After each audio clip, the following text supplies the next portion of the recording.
우리 교회 2019년 표가 뭐죠? 예, 절대 긍정의 사람 요셉 따라잡기. 예, 그 위에 있는 신앙 고백이 뭐죠?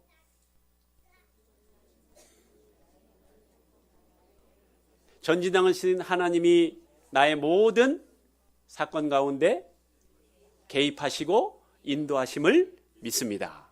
예, 2019년 요셉의 절대 긍정을 따라잡는 저와 여러분 되시기를 주님의 이름으로 축복합니다.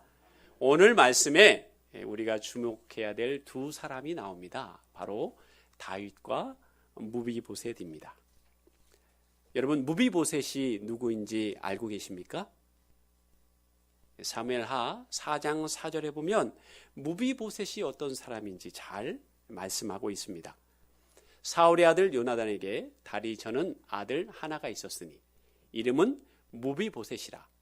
전에 사울과 요나단이 죽은 소식이 이스라엘에서 올 때에 그의 나이가 5살이었는데 그의 유모가 안고 도망할 때 급히 도망하다가 아이가 떨어져 절게 되었더라. 예, 무비보셋은요 요나단의 아들입니다. 근데 이스라엘이 블레셋과의 전투, 길보아 전투에서 그만 사울 왕과 그의 아들들이 전부 죽게 됩니다. 그 사실을 무비보셋의 유모가 듣습니다. 그리고 자신이 있는 그곳에서 계속 남아 있으면 분명히 다윗의 군사들이나 아니면 공로를 세우고자 하는 사람들에 의해서 무비보셋이 죽음을 당할 것이 두려워서 급히 그를 데리고 도망하다가 그만 무비보셋이 유모의 손에서 떨어지게 되고 그래서 그 충격으로 다리를 절게 되는 인생을 살게 됩니다. 그리고 사무엘하 9장에 보면 오늘 3절에 나와 있죠. 끝에 보면 다리를 저는 자라고 다시 한번 강조하고 있습니다. 그리고 13절에는요. 한 발만 그러는 것이 아니고 두 발이 다 절었다고 이야기하고 있습니다. 여러분, 무비보셋의 인생을 한번 생각해 보십시오. 5살에 두 발을 다 절게 됩니다. 그리고 사울 가문의 자녀이기 때문에 다윗 왕조를 대항할 수 있는 그런 꺼리를 만들어주는 사람이기 때문에 어느 누구도 그를 돌보려 하지 않을 것입니다. 의지할 사람이 없습니다. 그리고 다윗이 언제 불러서 죽이더라도 할 말이 없는 인생입니다. 비참한 인생이지요.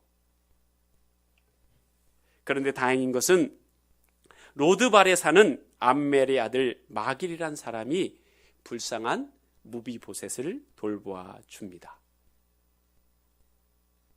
이 무비보셋이 숨어서 사는 로드발은요, 뜻이 황량한 이런 뜻입니다. 무비보셋의 인생을 잘 드러내고 있지요.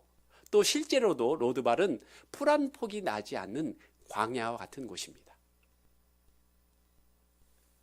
여러분, 이 로드발과 무비보셋의 삶을 보면서 우리가 하나님을 믿기 전에 어쩌면 그 영적으로 황량한 삶을 살았던, 영적으로 멸망할 수밖에 없었던 우리의 인생하고 우리 무비보셋의 인생이 오버랩되는 것은 비단 저만의 그런 생각만은 아닐 것입니다. 오늘 본문 사무엘하 9장은요, 이제 그 전 앞장들을 보면 어떤 일이 있었냐면 다윗이 남유다와 북이스라엘을 통일을 시킵니다. 그리고 언약궤를 다윗성으로 옮깁니다. 그리고 그 주변에 있는 많은 적들을요 평정을 시킵니다. 드디어 다윗의 나라 이스라엘이 평화를 되찾게 되는 그 시점에 다윗이 갑자기 요나단의 생각이 났습니다. 혹시 요나단의 자손들 가운데 살아있는 사람은 없을까? 그리고 다윗이 1절과 같이 신하들에게 이야기합니다. 다 같이 읽도록 하겠습니다. 시작.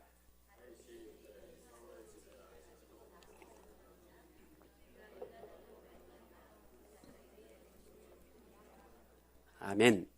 자, 다윗이 이 얘기를 하는 시점은요, 사울 왕이 죽은 지 17년에서 18년 정도 됐다고 그렇게 주석가들은 이야기를 합니다. 자, 다윗이 이렇게 묻습니다. 신하들에게. 사울의 집에 아직 남은 사람이 있느냐? 만약 남은 사람이 있다면 내가 요나단으로 말미암아 그에게 은총을 베풀겠다. 신하들이요, 수소문을 합니다. 그리고 사울 집안의 관리 집사였던 시바를 데려옵니다. 다윗이 시바에게 묻습니다. 발음 잘하셔야 돼요. 시바. 예, 잘하셔야 돼요. 사울의 집에 아직도 남아있는 사람이 없느냐? 내가 그에게 하나님의 은총을 베풀겠다. 그때 시바가 다윗에게 이야기하죠. 요나단의 아들 하나가 있는데 다리를 저는 자입니다. 다윗 왕이시여, 있습니다. 한 명이 있긴 있는데 다리를 접니다. 여러분, 이 시바의 말 속에 어떤 의미가 숨겨져 있습니까? 왕이시여, 한 명 있긴 있는데 당신이 상대할 가치가 없습니다. 그 아들은 다리를 접니다. 왕이 직접 만나실 필요 없습니다. 이런 얘기잖아요. 그렇죠? 여러분, 오늘 말씀을 통해서 우리가 깨달아야 될 게 뭐냐? 외적인 모양, 사는 형편, 그것 때문에 우리가 무시해도 되는 사람은 아무도 없다는 것입니다. 여러분, 무비보셋을 통하여, 두 다리를 저는 무비보셋을 통하여 나중에 누가 태어나는 줄 아십니까? 우리가 너무나도 좋아하는 사도 바울이요, 그의 후손으로 태어납니다. 이 땅에 무시받아야 될 사람은 아무도 없습니다. 그렇기 때문에 여러분이 만약에 외적인 환경 때문에 누군가를 무시한다면 여러분은 하나님을 무시하는 것과 똑같다는 사실을 꼭 기억하시기 바랍니다. 오늘 3절에 다윗이요, 무비보셋에게 하나님의 은총을 베풀겠다고 그렇게 이야기합니다. 여러분, 하나님의 은총은 어떤 은총입니까? 변하지 않는 은총. 무조건적인 사랑, 절대적인 사랑, 풍성함이 한이 없는 사랑, 그것이 바로 하나님의 은총이에요. 그것을 히브리어 말로 헤세드라고 이야기합니다. 여러분, 우리의 인생이요, 꼭 무비보셋이 숨어있는 로드발과 똑같아요. 황량한 가운데 살고 있지 않습니까? 우리의 인생이요, 꼭 무비보셋처럼 뭔가 풍성한 것 같은데 소망을 발견하기 힘든 이 시대를 살고 있는 저와 여러분을 대표하고 있지는 않습니까? 그래서 이 땅을 사는 저와 여러분에게 정말 꼭 있어야 되는 게 뭐냐? 하나님의 은총, 헤세드가 필요하다는 사실을 여러분 잊지 마시기 바랍니다.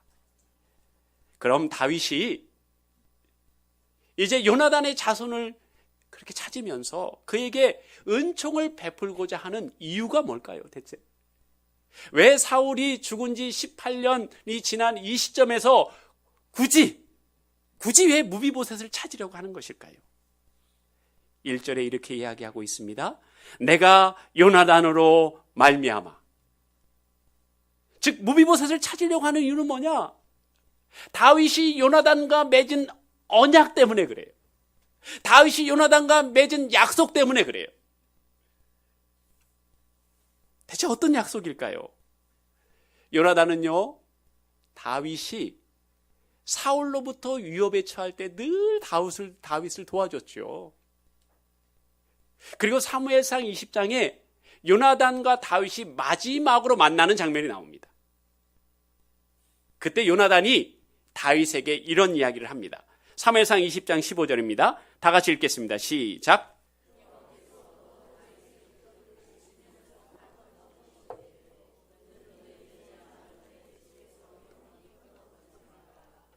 아멘. 자, 요나단이 일단 다윗을 축복합니다.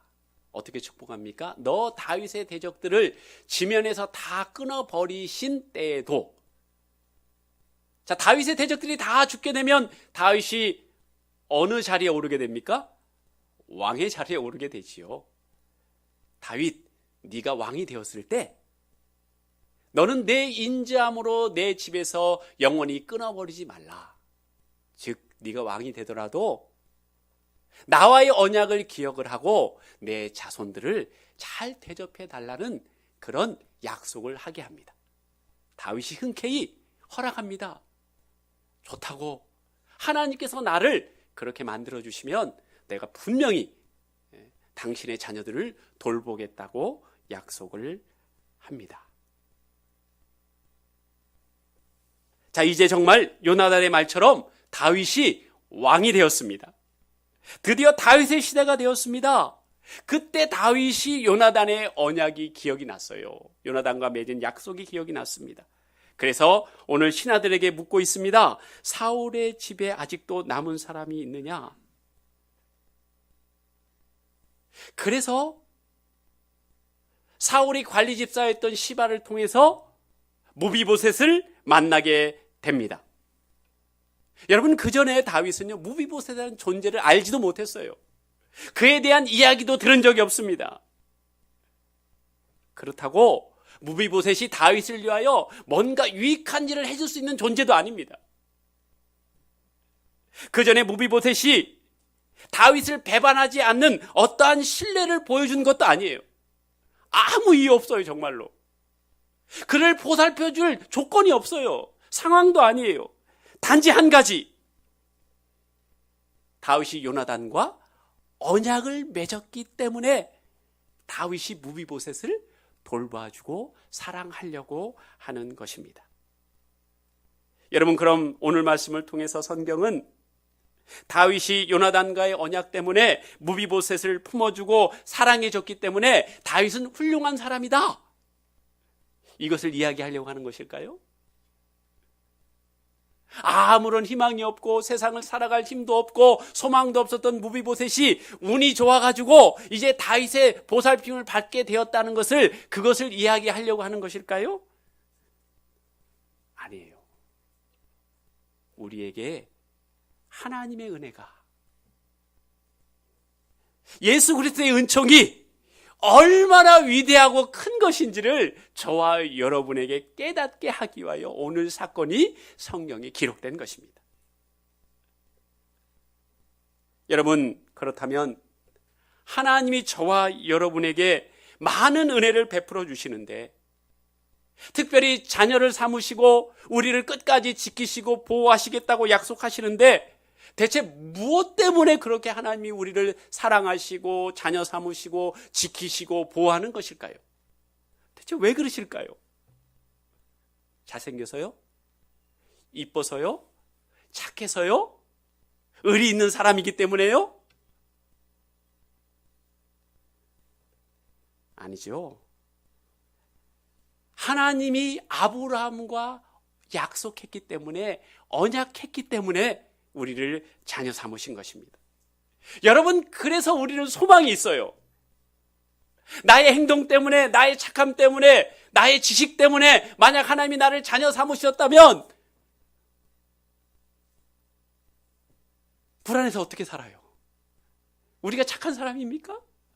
우리가 신의가 있는 사람입니까? 우리가 충성된 사람입니까? 그럴 때보다는 그렇지 않을 때가 훨씬 많잖아요. 하나님은 아브라함과 언약을 맺으셨습니다. 창세기 17장 7절, 내가 내 언약을 나와 너 및 내 대대 후손 사이에 세워서 영원한 언약을 삼고 너와 내 후손의 하나님이 되리라. 지금 하나님께서 언약의 대상으로 두 부류의 사람을 이야기하죠. 아브라함과 아브라함의 후손. 저와 여러분이 아브라함의 후손 맞습니까? 여러분, 하나님이 4,000년 전에 아브라함과 맺은 언약이 대체 우리와 무슨 상관이 있습니까? 대체 무슨 상관이 있길래 여러분이 하나님을 아버지라고 부르시는 것입니까? 갈라디아서 3장 7절에서 9절 그런즉 믿음으로 말미암는 자들은 아브라함의 자손인 줄 알지어다. 또 하나님이 이방을 믿음으로 말미암아 의로 정하신 것을 성경이 미리 알고 먼저 아브라함에게 복음을 전하되 모든 이방인이 너로 말미암아 복을 받으리라 하였느니라.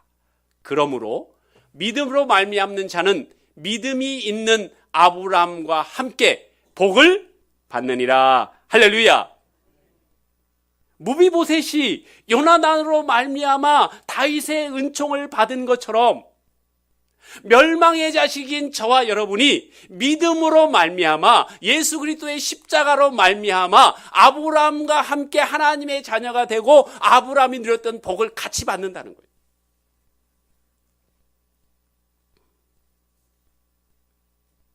여러분, 하나님이 우리에게 은혜를 베풀어 주시는 것은 우리가 은혜 받을 만한 사람이어서가 아니에요.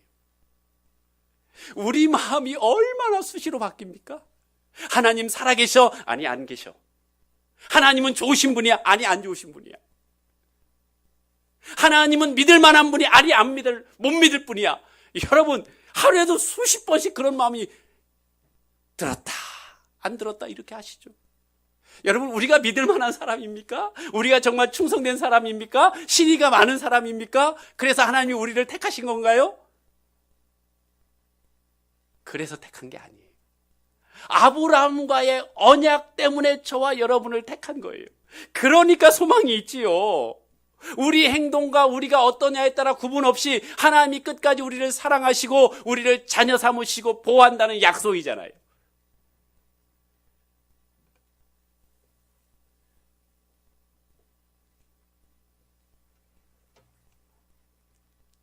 여러분, 무비보셋이 다윗 앞에 나왔을 때 얼마나 두려웠을까요? 여러분 한번 생각해 보세요. 재앙의 싹이잖아요, 무비보셋이. 유일하게 자기를 대항할 수 있는 씨앗이잖아요. 그러니 무비보셋이 얼마나 두려웠겠어요, 다윗 앞에 올 때. 그러니까 다윗이 아마 볼 때 무비보셋이 덜덜덜 떨고 있었을 거예요. 두 다리가 멀쩡하지 못한데도 계속 떨고 있었을 거예요. 그때 다윗이 무비보셋에게 이렇게 이야기합니다. 무비보셋아, 무서워하지 말라. 내 아버지 요나단으로 말미암아 네게 큰 은총을 베풀 것이야. 여러분, 이 얘기가요, 하나님이 저와 여러분에게 하는 이야기예요. 사단의 권세에 눌려서, 죽음의 권세에 눌려서 벌벌 떨던 우리에게 예수 그리스도를 통하여 내가 너에게 참 생명을 준다고 하는 하나님의 음성과 같이 들린다는 얘기예요. 여러분, 그렇지 않습니까?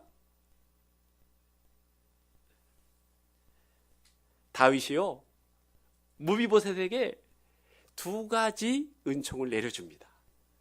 그게 크게 내용으로 두 가지죠. 자, 7절과 8절 한번 다 같이 읽겠습니다. 시작.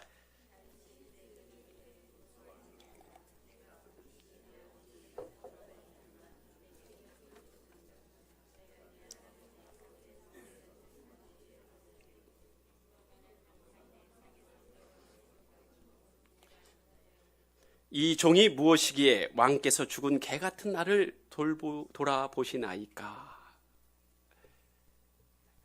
무비보셋이 자기의 처지를요, 죽은 개 같은 자라고 이야기합니다. 여러분, 죽은 개 같은 자가 무슨 의미입니까? 어떻게 죽었는지 알지 못하는 개는 보신 땅감으로도 못 써요. 그거 알고 계세요? 불필요한 존재라는 거예요. 아무 쓸모가 없어요. 지금 무비보셋이 그렇게 이야기하고 있습니다. 그런데 무비보셋에게 어떠한 은총이 내려졌습니까? 9절에서 13절에 두 가지 은총을 자세히 설명하고 있죠. 첫 번째는 뭡니까? 시바에게는요, 아들이 15명이에요.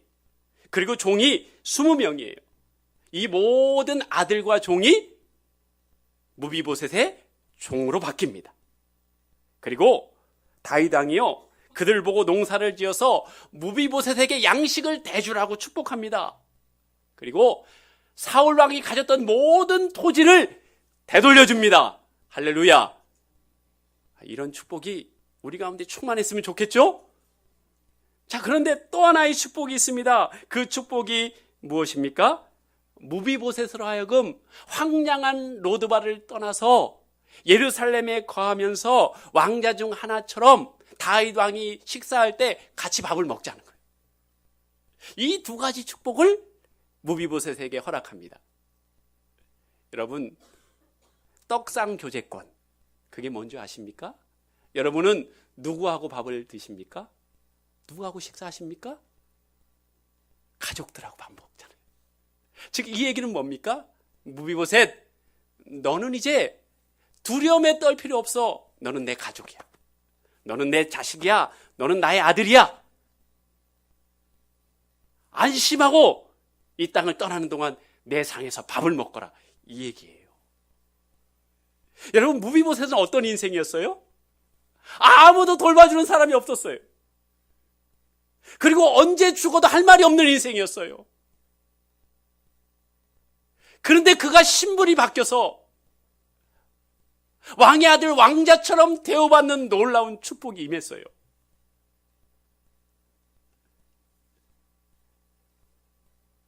여러분은 무비보셋이 받은 두 가지 축복 가운데 어떤 축복이 더 소중하다고 생각하십니까? 사울의 땅을 다 유산으로 물려받고 그리고 종들을 부리는 그 권세, 그것을 누리는 것이 더 중요하다고 생각하십니까? 아니면 신분이 회복되어서 다윗의 왕과 함께 식사하는 떡상 교제권, 이것이 더 소중하다고 생각하십니까? 여러분은 어떤 복이 더 마음에 드십니까? 여러분은 어떤 복을 누리고 싶으십니까? 압살롬의 반역으로 다윗 왕이요, 예루살렘을 떠나야 될 처지가 됐어요. 그때 시바가 맨 처음으로 다윗 왕을 배웅하게 됩니다. 무비보셋은 못 나와요. 나중에 그 사실이 원인이 밝혀지는데, 이제 두 다리를 저니까 나귀를 타고 가야 되는데 안장을 숨겨버렸어요. 그래서 다윗 왕에게 갈 수 없게 시바가 그렇게 계략을 꾸민 거죠. 다윗 왕이 나중에 압살롬의 반역을 다 평정하고 예루살렘으로 되돌아올 때 무비보셋이 다윗 왕을 마중갑니다. 그리고 다윗이 사정을 물어봐요. 그때 무비보셋이 이러이러했음을 이야기하죠. 그러면서 다윗 왕이 무비보셋에게 네 밭을 반으로 나누라고 이야기합니다. 그래서 시바에게 반을 주고 너는 반만 가지라고 그렇게 명령을 합니다. 그때 무비보셋이 무엇이라고 대답하는 줄 아십니까? 사무엘하 19장 30절입니다. 다 같이 읽겠습니다. 시작.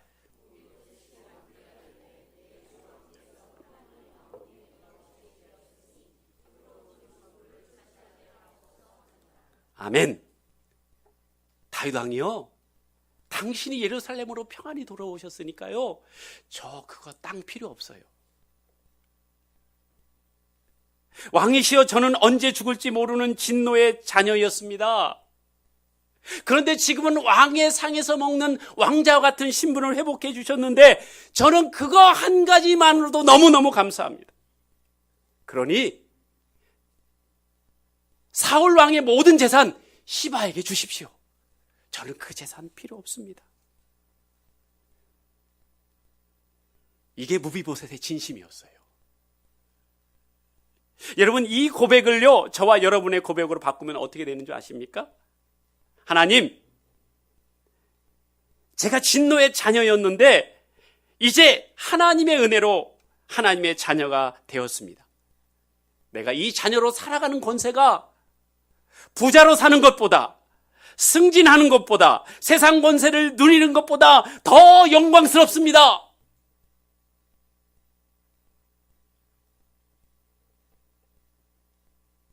무비보셋이 이렇게 이야기하는 거예요.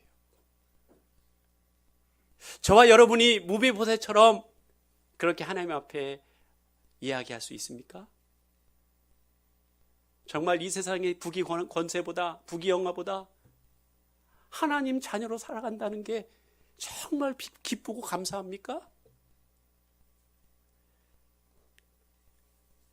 제가 너무나 잘 아는 어느 교회 목사님이 고백이에요. 한 집사님께서, 그 교회 집사님께서 10월 말에 처음으로 교회에 오셨대요. 새벽 예배부터. 근데 첫날 새벽 예배를 드리시고 그렇게 많이 우시더래요. 그러니까 은혜를 받은 거죠. 그러면서 새벽 예배를 빠지지 않으셨어요. 그러다가 그 교회에 등록을 했습니다. 그래서 그 목사님이 신방대원들과 함께 그 집을 신방을 갔어요. 그랬더니 그 집사님이 하시는 얘기가 지금 수능을 준비하는 고3짜리 아들이 있다는 거예요.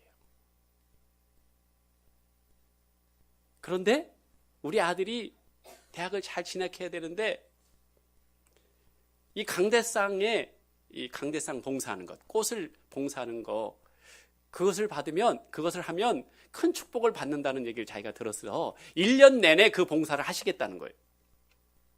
여러분, 그게 쉬운가요? 그냥, 죄송합니다. 돈으로 계산하면 한 주에 최소 10만 원을 잡으면 52주면 520만 원이에요.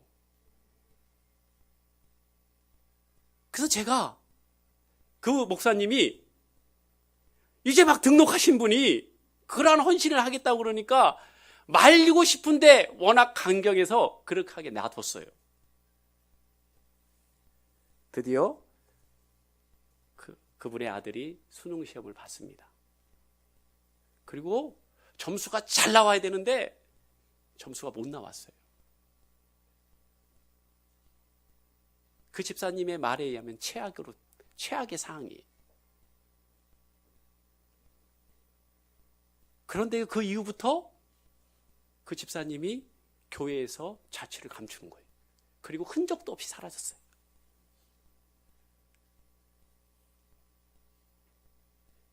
여러분, 하나님의 자녀가 되는 권세가 아들의 수능 점수보다 못합니까? 제가 그 집사님을 폄하하려는 게 아니에요. 절대로. 이 모습이 그 집사님만의 모습이냐 이거예요. 이 모습이 저의 모습이고 여러분의 모습은 아니냐는 거예요.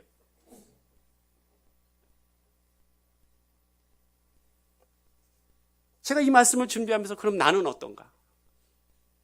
그럼 대체 나는 무비보셋 같은 감격이 있는가?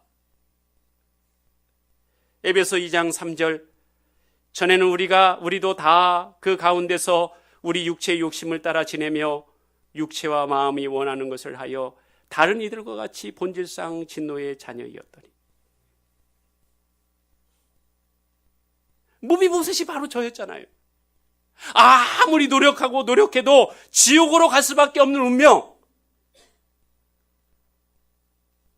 그 무비보셋 같은 저를 하나님이 구원하시고 목회자 일로 가게 하셨는데 정말 그것을 귀하게 여기고 있냐는 거예요. 정말 그 자체를 소중히 여기고 있느냐는 거예요. 교회가 부흥되지 않더라도, 어려운 일이 생겨도, 일이 뜻대로 잘 되지 않더라도, 물질적으로 좀 궁핍해도 무비보셋처럼 감격하며 그 길을 갈 수 있냐는 거예요.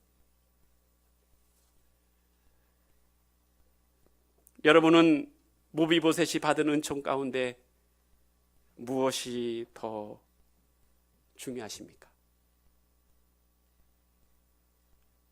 둘 중에 하나만 택하라면 무엇을 택하시겠습니까? 여러분, 하나님은 좋으신 분입니다. 우리에게 정말 물질이 필요하다면 물질을 주실 분이에요. 우리가 승진하는 것이 꼭 필요하면 우리를 승진시켜 주실 분이에요.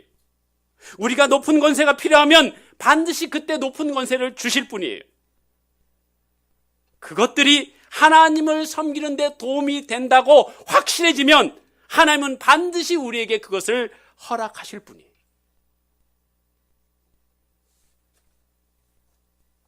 우리는 복음으로 돌아가야 됩니다. 복음의 근원으로 돌아가야 됩니다. 무엇이 중요한지, 무엇이 소중한지 그것을 지키면서 살아야 됩니다. 그때 우리 마음 가운데 무비보셋 같은 감격과 기쁨과 찬양이 있는 삶이 저와 여러분을 이끌 것입니다. 이 놀라운 무비보셋에게 임했던 하나님의 놀라운 은총, 다윗의 은총이 저와 여러분의 삶 가운데 충만하기를 주님의 이름으로 축복합니다. 기도하겠습니다.